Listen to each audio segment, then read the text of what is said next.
萌新变开荒，如何直达 K7 后装备如何培养？3分钟，这个视频告诉你。作为一个相对于比较成熟的刷子游戏，火炬之光的玩法还是比较多的。前期剧情阶段就不多说了，喜欢剧情类的玩家可以细细品味，不喜欢的就一个字：快。遇到装备什么的随便用，成色不成色都无所谓。这个赛季的成色装备，说实话有点辣，基本都没人用，就跟玩元气骑士前传周目1、周目2一样，只有打到周目3才算是进入了新手村。在火炬之光中叫时刻1、时刻2。如果你出现卡关的现象，肯定是没搭配好。比如我使用的类似元素法师的冰焰，天赋选择第一个选择知识之神，第二个选择元素师，第三个神射手。里面的技能加点，大家不一定要照搬，主要以伤害、生命、暴击率等等为主即可。但是每种天赋的最上方这里可以选择额外的加成效果。知识之神第一个选择法术迸发，一定要选择法术迸发，它的作用有点类似元气前传中的回响羁绊，可以一次重复释放多次技能。比如我的裂变火球，搭配上法术迸发后会变成一堆裂变火球，加成的收益非常高。前期带上这个技能装备随便用用，打到时刻1轻轻松松。第二个天赋点是养精蓄锐，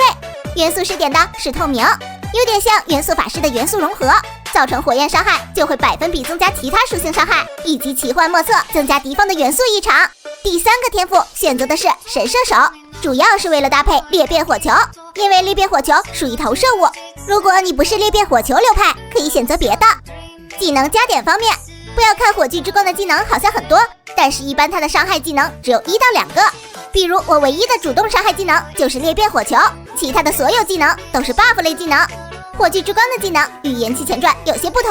它是在每一个主动技能下面附加5个被动技能。比如我的裂变火球原始状态下是这样的，给它添加了散射之后，它就变成了这样，跟元气前传的羁绊类似，但是火炬之光中改成了自主选择。我的裂变火球是添加了散射、火焰爆发附加火焰伤害、火焰穿透、疾风投射这5个。第二个技能是回复技能，主要是回血回蓝用，不要觉得没必要，火炬之光的怪物伤害非常高。第三个是闪现，位移类技能，专门跑图以及躲闪怪物技能用，效率非常高。第4、5个是魔力沸腾和聚焦，都是增加伤害的 buff 技能，一个是长期，一个是短期而已。这3个是光环类技能，选择的是元素增幅、熔火加持、半生诅咒。这个光环很好，但是激活后会封印我们的魔力，也就是蓝量。如果没有恢复技能的话，你的蓝量就会变成这样，完全不够用。最后一块是装备，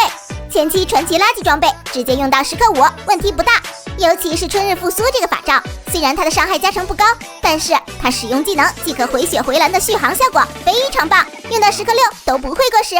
到达时刻6之后，也就是我们刷出的紫色装备是80级以上的时候，就可以考虑一下整装备啦。目前主流大家都是使用紫色装备进行改良打造，那什么样的紫色装备好，什么样的紫色装备不好呢？我们打时刻6以上的时候会出现这种加粗的紫色装备，这种紫色装备一般词条中会有一个橙色以上的，也就是 T1 级别，当然也有 T0的红色词条。如果遇到这种类型的装备，就是一个比较值钱比较好的装备。我们可以通过打造商人处最多锁定2个词条，然后再对装备进行重造，可以获得随机其他词条。如果你词条不满6个，还可以进行定向打造，自定义增加你想要的词条。最后还可以对词条进行升阶，让它变成 T1 以上的词条。不过需要注意的是，定向改造后不可以再进行随机打造。当然，新赛季新增了一个解梦功能，也可以强化词条，而且是只能强化紫色装备。我想这也是这个赛季大家都用紫装的原因吧，而且紫装定向加工后是会变成红装哦。以上就是关于冰焰天赋、技能、装备的培养攻略啦，当然只是我个人观点，欢迎大佬补充，咱们下期见。